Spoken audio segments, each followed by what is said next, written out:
بسم اللہ الرحمن الرحیم نحمدہ ونصلی علی رسولہ الکریم اما بعد۔ تعارف سورہ طلاق۔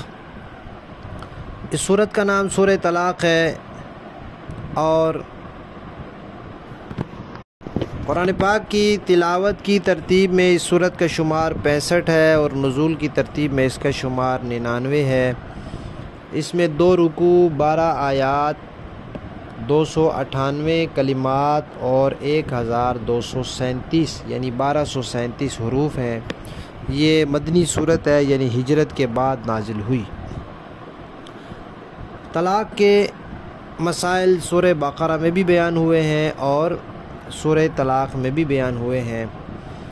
گزشتہ صورت میں اللہ تعالیٰ نے فرمایا تھا کہ تمہاری ازواج، تمہاری اولاد تمہاری دشمن ہے، یعنی بیویاں اور اولاد تمہاری دشمن ہے، اور بیویوں کے ساتھ دشمنی کا تعلق ہو جائے تو وہ اس طلاق تک نوبت آ جاتی ہے، اس لیے اس کے بعد متصل سورہ طلاق کا ذکر ہے۔ طلاق اور عدت وغیرہ کے احکام کا تعلق عورتوں سے ہوتا ہے، اور عورتوں کو عربی میں نساء کہتے ہیں۔ نساء کے نام کی قرآن پاک میں ایک بڑی صورت موجود ہے، اور اس کو بھی بعض روایات میں سورہ نساء الصغریٰ یعنی چھوٹی صورت نساء کہا گیا ہے۔ سورہ بقرہ میں طلاق، عدت اور رضاعت کے احکام بیان ہوئے تھے۔ اب یہاں ان احکام کو دہرایا تو نہیں گیا، لیکن کچھ نئے احکامات جو وہاں بیان نہیں ہوئے تھے وہ یہاں ہوئے۔ مثلا عدت کا تذکرہ آیا کہ عدت جو ہے وہ خواتین کے ماہانہ جو عذر کے ایام ہوتے ہیں ان کے ساتھ ہوتی ہے، لیکن اگر کسی کو ابھی وہ ایام آنا شروع ہی نہیں ہوئے، چھوٹی بچی ہے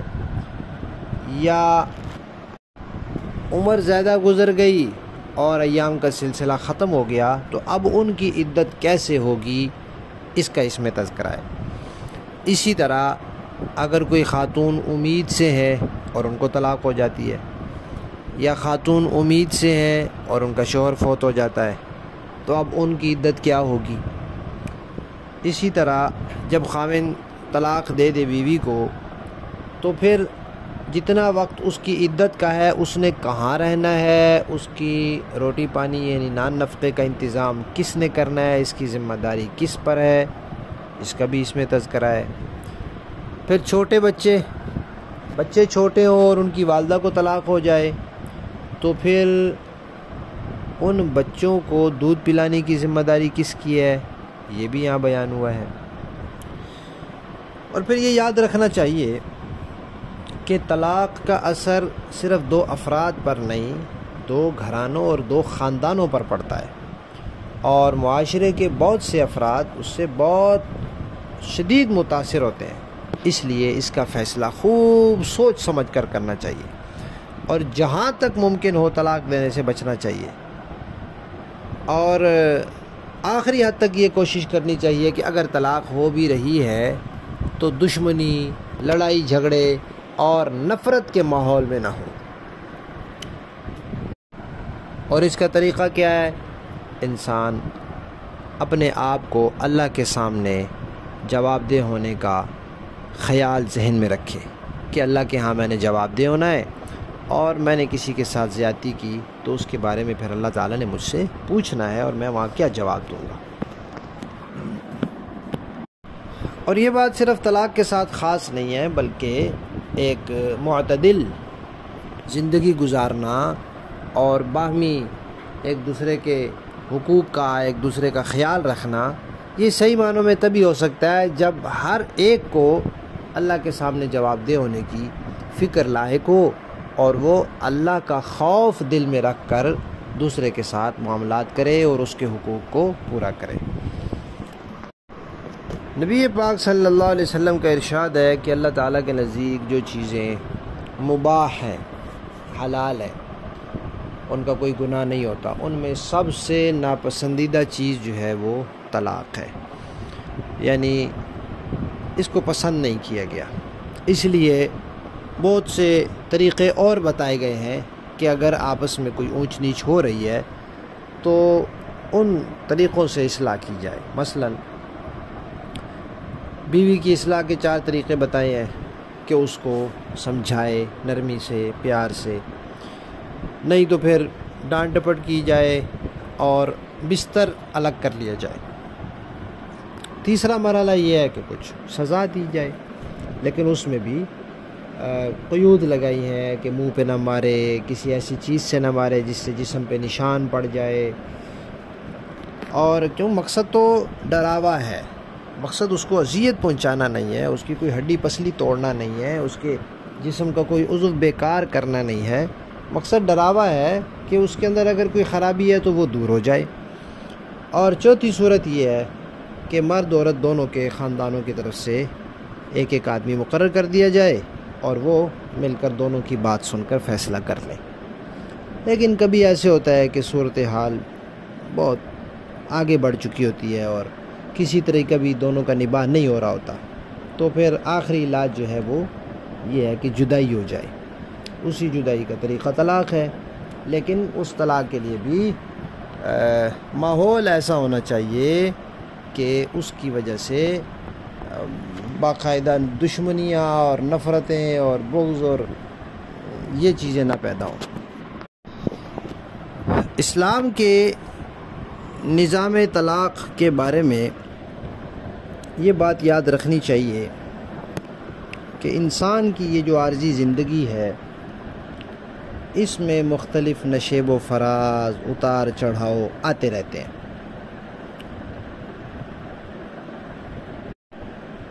تو انسانوں کی زندگی کے 2 لازمی پہیے، لازمی جزو جو ہیں وہ مرد اور عورت ہے۔ کسی کا تنہا زندگی کا سفر گزارنا یہ خلاف فطرت ہے۔ نظام اللہ تعالیٰ نے اس طرح بنایا ہے جیسے دنیا کی زندگی، دنیا کا نظام امیری اور غریبی دونوں سے مل کر چلتا ہے۔ دنیا میں سارے ہی غریب ہو جائیں تب بھی نظام نہیں چلے گا، سارے امیر ہو جائیں تب بھی نہیں چلے گا۔ اسی طرح دنیا میں صحت اور بیماری بھی 2 چیزیں ہیں، اور دوسری بھی ایسی بہت سی چیزیں ہیں۔ تو اسی طرح مرد اور عورت بھی یہ 2 لازمی چیزیں ہیں جن کو ایک دوسرے کے ساتھ مل کے چلنا ہوتا ہے۔ اب اللہ تعالیٰ جو قانون بناتے ہیں وہ ظاہر بات ہے انسان کی ضرورت کی بنیاد پر ہوتا ہے، تو اس میں ہر ایک کی رعایت رکھنا نہیں رکھی جاتی، اجتماعی مجموعی رعایت رکھی جاتی ہے کہ اکثریت کا جو حساب ہے، اب آگے جا کے ہم بتائیں گے کہ طلاق کا حق مردوں کو کیوں ہے، عورتوں کو کیوں نہیں، اس میں بھی یہ اکثریت کی بات ہے کہ اکثریت عورتیں جذباتی ہوتی ہیں، ورنہ بعض مرد جذباتی ہوتے ہیں اور عورتیں بڑی متحمل مزاج ہوتی ہیں۔ یہ تو ایک بات ہو گئی کہ مرد عورت جو ہیں وہ دونوں لازمی جزو ہیں اور زندگی گزارنی ہے۔ اور یہ بھی ایک حقیقت ہے کہ بہت کم کبھی ایسا ہوتا ہے کہ مرد اور عورت کے مزاج میں، طبیعت میں یکسانیت ہو، ایک جیسے ہوں، نہیں ہوتا ایسا، فرق ہوتا ہے، اپنے اپنے مزاج ہوتے ہیں، اپنی اپنی طبیعتیں ہوتی ہیں، اپنے اپنے سوچ ہوتی ہے، اب وہ فرق جو ہے وہ برقرار رہتا ہے، اور اس فرق کے ساتھ، اس مزاج کے اختلاف کے ساتھ، اس طبیعت کے فرق کے ساتھ، اس سوچ کے فرق کے ساتھ اکٹھے زندگی گزارنی ہے۔ اب وہ کیسے ہوگا؟ وہ سمجھوتا کر کے ہوگا، کچھ لو کچھ دو، کچھ باتیں پسند آئیں گی کچھ نہیں آئیں گی، کیونکہ یہ دنیا ہے ہی دارالعمل، امتحان گاہ ہے، آزمائش گاہ ہے، دارالمصائب ہے۔ وہ تو جو بالکل من پسند زندگی ہے وہ تو جنت میں گزرے گی۔ دنیا سجن المومن و جنت الکافر، مومن کے لیے قید خانہ ہے، قید خانے میں انسان کی مرضی کی چیز نہیں ہوتی، جنت کافر کے لیے جنت ہے دنیا، مومن کے لیے آخرت میں جنت ہے۔ لہذا دنیا میں یہ توقع کرنا اور اسی کی بھاگ دوڑ میں لگ جانا کہ ہر چیز میری مرضی کی ہو، یہ ممکن بھی نہیں ہے، اور ایسا کرنے والا بھی پریشان سے پریشان تر ہوتا رہتا ہے۔ تو پھر یہ بات ذہن میں بٹھا لینی چاہیے کہ انہی تکالیف، انہی مصائب اور انہی مزاج کے فرقوں کے ساتھ ہی زندگی کو وہ گزارنا ہے۔ تو جب انسان یہ ذہن میں بٹھا لیتا ہے تو پھر وہ بڑی حد تک نباہ کر لیتا ہے۔ اب کوئی مرد کسی عورت سے، اپنی بیوی سے پریشان ہے، تو اس کو ایک تو یہ سوچنا چاہیے کہ عورت جو ہے وہ ٹیڑھی پسلی کی پیداوار ہے، اس کا فطرتی ٹیڑھا پن مکمل ختم ہونا تو بڑا مشکل ہے، لہذا ایک حد تک جائز امور کی حد تک اس کی رعایت رکھتے ہوئے گزارا چلائے۔ اگر ہر حال میں وہ اس کو چھوڑنا ہی چاہتا ہے تو بھئی دوسری جس کسی کو اپنی زندگی میں لائے گا وہ بھی تو عورت ہے، وہ بھی تو ایک خاتون ہے، وہ بھی تو عورت ہے، تو کیا ضمانت ہے کہ وہ بالکل سیدھی ہو کے چلے گی؟ اور اسی طرح کوئی عورت اگر اپنے خاوند سے جان چھڑا کے کسی اور جگہ جانا چاہتی ہے تو اس کے لیے کیا ضمانت ہے کہ وہ اس کے لیے جنت بنا دے گا اس کے گھر کو؟ تو تھوڑی بہت تکالیف، پریشانیاں، مصائب ہر جگہ ہوتے ہی ہیں، بس جائز کا دائرہ ہے، شریعت کا دائرہ ہے، اور ہر ایک کی اپنی برداشت کا دائرہ ہے۔ اور اگر اولاد ہو جائے تو پھر اس میں اور بھی زیادہ ضروری ہو جاتا ہے کہ بھئی نباہ کی زیادہ سے زیادہ کوشش کی جائے، اور اگر ہر کوشش ناکام ہو جائے تو پھر ایک دوسرے کو الوداع کہنے کا ایک سلیقہ شریعت نے دیا ہے، قانونی جواز دیا ہے، اس کو طلاق کہتے ہیں۔ اس کے بارے میں سورہ بقرہ میں بھی ایک رکوع ہے، اور یہ تو پوری صورت ہے۔ اب شریعت نے اس کے بارے میں جو ضابطہ دیا ہے اس میں عورت کے بھی تمام حقوق کا پورا تحفظ ہے، اور مرد کو بھی ہر قسم کی زیادتی سے بچا لیا ہے،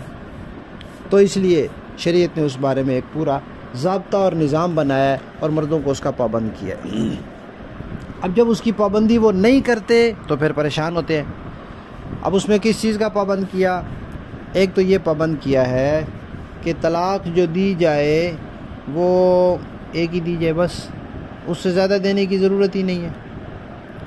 اور دی جائے تو پاکی کے دنوں میں دی جائے، ناپاکی کے دنوں میں نہ دی جائے،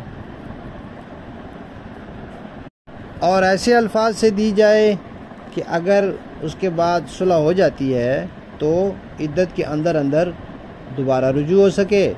اور عدت کے بعد دوبارہ چلو نکاح بھی ہو سکے۔ اب شریعت کے اس ضابطے کی جب لوگ خلاف ورزی کرتے ہیں، جیسا کہ آج کل ہمارے ہاں ہوتا ہے، غصہ آیا بس ٹھا سے 3 طلاقیں، نہ اس کی عورت کی حالت دیکھی، نہ اس بات کی پابندی دیکھی کہ شریعت نے منع کر رکھا ہے، تو یہ آدمی حرام کا مرتکب ہوتا ہے اور سخت گناہ گار ہوتا ہے، سخت ترین گناہ گار ہوتا ہے جو اس طرح کرتا ہے۔ لیکن اب یہ لوگوں کی زبان پہ چڑھ گئی۔ اچھا، کر بیٹھتے ہیں تو پھر کہتے ہیں جی کہ کوئی رستہ ہونا چاہیے، کوئی گنجائش ہونی چاہیے، کوئی صورت ہونی چاہیے۔ تو اللہ کے نبی نے پہلے ہی بتا دیا بھائی 3 چیزیں ایسی ہیں۔ ہنسی مذاق میں بھی 2 تو ہو جاتی ہیں، غصہ تو پھر غصہ ہے، وہ طلاق دی غصے میں جاتی ہے، ہنسی مذاق میں کون دیتا ہے؟ اگر ہنسی مذاق میں بھی دے دے گا تو اللہ کے نبی نے کہا بس ہو جائے گی، تو جب غصے میں دی تو پھر وہ بھی ہو گئی، پھر اس میں کوئی گنجائش ہی باقی نہیں رہی۔ اب لوگ کیا کرتے ہیں، کچھ لوگوں نے ایک الٹا راستہ اختیار کیا کہ 3 جو اکٹھی دو نہ پھر وہ 1 ہوتی ہے، بالکل شیطانی راستہ ہے۔ اب لوگ پھر اس کے لیے چلے جاتے ہیں، چاہے ان کا تعلق کسی بھی مسلک سے ہو، کسی گروہ سے ہو، وہ فتویٰ وہاں لینے چلے جاتے ہیں، اور 3 طلاق دینے کے بعد پھر بیوی کو گھر لے آتے ہیں۔ تو جو ایسا کرتا ہے اچھی طرح کان کھول کے سن لینا چاہیے کہ وہ ساری زندگی کی حرام کاری کرتا ہے، اس کے بعد اولاد ہوتی ہے تو وہ بھی حرام زادی ہوتی ہے، اور یہ ساری زندگی کا زنا ہوتا ہے، اس سے نیچے اس کا کوئی درجہ نہیں ہے۔ پھر لوگوں نے اس کے اوپر عجیب عجیب منطقیں گھڑی ہوئی ہیں۔ وہ کہتے ہیں جی شریعت نے 3 اکٹھی دینے سے منع کیا ہے، تو پھر 3 اکٹھی کیسے ہو جائیں گی؟ بھئی شریعت نے کسی کو قتل کرنے سے بھی منع کیا، آپ قتل کرتے ہیں تو بندہ قتل ہو نہیں جاتا؟ شریعت نے کسی کو گالی دینے سے منع کیا، آپ گالی دیتے ہیں تو وہ لگ نہیں جاتی اس کو؟ شریعت نے تو کسی کو تکلیف پہنچانے سے منع کیا، لیکن آپ تکلیف دیتے ہیں تو دوسرے کو پہنچ نہیں جاتی؟ تو یہ کون سی ایسی چیز ہے کہ جو آپ کریں گے تو نہیں ہوگی؟ ہر وہ کام جس سے شریعت منع کرتی ہے اگر آپ وہ کرتے ہیں تو ہو جاتا ہے، تو یہ کریں گے تو کیوں نہیں ہوگا بھائی؟ اور اس پر دلیل بھی موجود ہے۔ حضرت ایک صحابی حضرت عبداللہ بن عمر رضی اللہ تعالیٰ عنہ نے اپنی بیوی کو طلاق دے دی، اور ایسے وقت میں دی جس سے شریعت نے منع کیا ہوا تھا۔ تو نبی پاک صلی اللہ علیہ وسلم کو معلوم ہوا تو فرمایا کہ رجوع کرو۔ اگر ہوئی نہ ہوتی تو آپ یہ فرماتے نا کہ یہ تو ہوئی نہیں، آپ نے فرمایا بھائی ہو گئی۔ تو طلاق کے معاملے میں جس طریقے سے، جس انداز سے، جس وقت سے شریعت نے منع کیا ہے اس میں بھی اگر کوئی دے گا تو ہو جائے گی۔ اب یہ مطلب نہیں کہ شریعت نے منع کیا ہے تو وہ ہوگی نہیں، ہو تو جائے گی۔ اب لوگ کہتے ہیں جی 3 1 ہوتی ہیں، کتنی بے عقلی کی بات ہے۔ بھائی 4 کبھی 1 ہوئے، 5 کبھی 1 ہوئے تو 3 کیسے 1 ہو جاتے ہیں؟ وہ تو عیسائی کہتے ہیں 3 1 اور 1 3، تو یہ عیسائی والے نظریہ مسلمانوں میں کہاں سے آ گیا؟ بھائی 3 3 ہوتی ہیں، 1 1 ہوتی ہے۔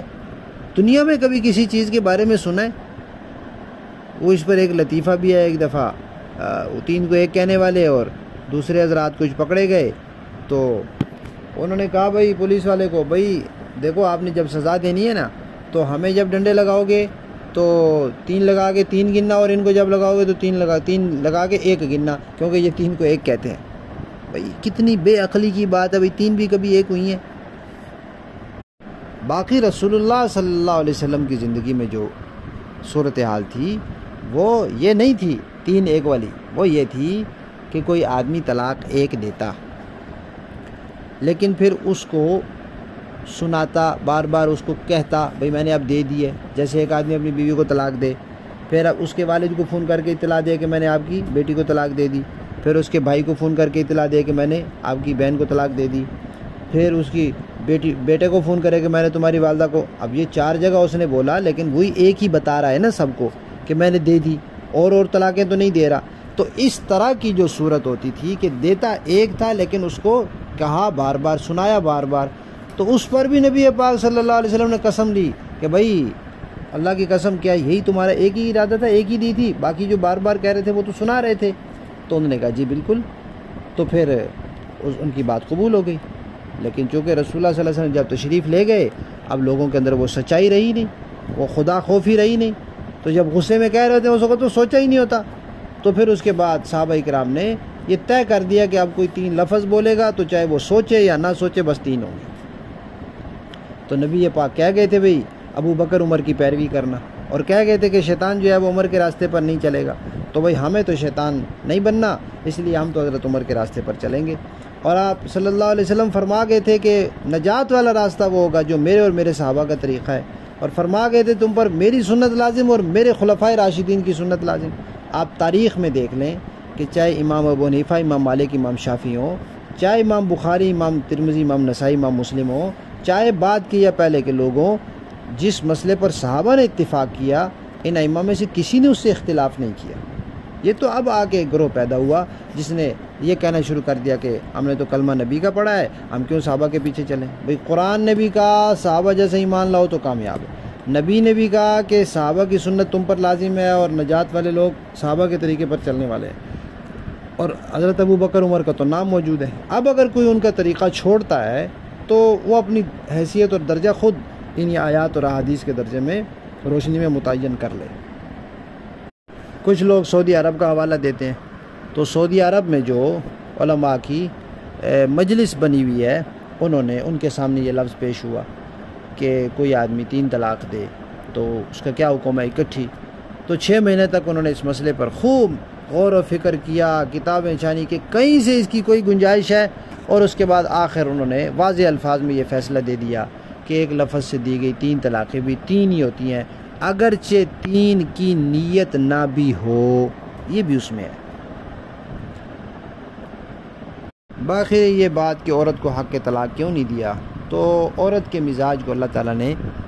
اور طرح بنایا ہے بچوں کی پرورش کے لیے۔ اب اگر عورت کا وہ مزاج نہ ہوتا تو اس کے لیے بچوں کی پرورش کرنا مشکل تھا، وہ بچوں کے ساتھ بچہ بن کے رہتی ہے، توتلی زبان بچہ بات کرتا ہے تو ماں بھی توتلی زبان میں بات کرتی ہے، تو اس کے لیے اس مزاج کی ضرورت تھی، اس لیے اس کو اس مزاج کا بنایا۔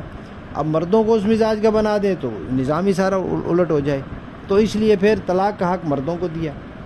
اس پر ایک عالم نے یہ بھی کہہ دیا کہ بھئی اگر عورتوں کو طلاق کا حق ہوتا اور ہر دن میں صرف 3 طلاق کی اجازت ہوتی تو وہ بھی کم تھی، جو جب جذباتی ہو جاتی ہیں تو پھر وہ بات کہتی چلی جاتی ہیں، اس وقت وہ سوچتی سمجھتی نہیں ہے۔ تو اس کا یہ مطلب نہیں کہ دنیا کی ساری عورتیں ایسی ہیں، یہ سارے مرد متحمل ہیں، لیکن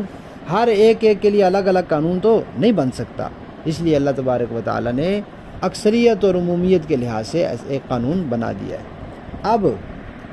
ہمارے ذمہ کیا کام ہے؟ ہمارے ذمہ یہ کام ہے کہ بھئی ہم ایک تو شرعی احکامات کا علم حاصل کریں، ان کو سیکھیں،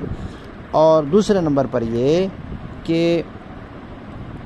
اللہ تبارک و تعالیٰ کے خوف کو دل میں جگہ دیں، اور اس طرح کے معاملات جب پیش آ جائیں تو پہلے جا کر ہم علماء سے پوچھ لیں کہ ہم طلاق دینا چاہتے ہیں، اس کا یہ نہیں کہ بعد میں جا کر ہم کہیں کہ ہم نے یہ کام کر دیا اب اس کو کیسے سیدھا کرنا ہے، یہ نہیں، پہلے جا کر پوچھیں کہ بھئی ہماری نہیں بن رہی، ہم نے اس کے لیے سارے طریقے اپنا لیے، اب آخری فیصلہ ہم نے یہی کیا کہ ہم نے جدا ہونا ہے، اس کے لیے ہمیں وہ طریقہ بتا دیں جس میں ہمارے لیے پریشانی نہ ہو اور ہم گناہگار نہ ہوں، تو وہ بتا دیں گے، اس طریقے کے مطابق علیحدگی اختیار کر لیں۔ اللہ تعالیٰ سمجھنے عمل کرنے کی توفیق عطا فرمائے۔